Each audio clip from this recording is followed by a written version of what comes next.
Now, a while ago, I posted this double, and there were comments around, did you really play it? Were you playing the safety?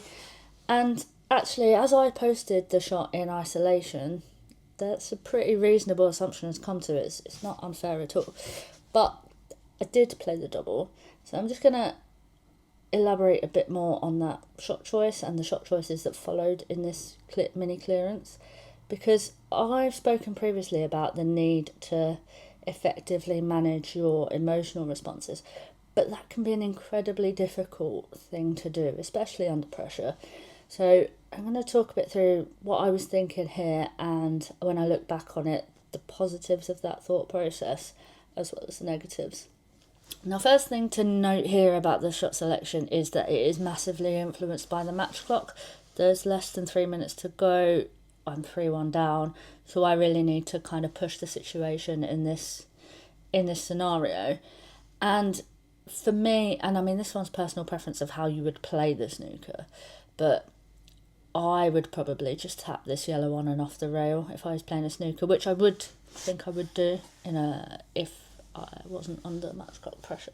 So the positives of that shot selection are obviously I made the double and I put the white in a place where if I had have missed, I've left the snooker on the red. They're the positives. The negatives, obviously now I've made the double, is that I have not left myself a nice shot on my next ball.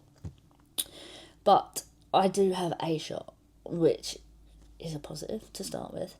And the other thing here is I know I can roll this ball in the middle, and if I get it, I will have a shot on my next ball again. And if I miss it, I am only leaving an awkward double. So in my mind, I'm taking the pressure off myself a little bit, knowing that I'm not going to be leaving anything easy if I miss. Now, I did manage to roll this ball in. So really, this next shot on the final yellow is the biggest pressure shot of the clearance.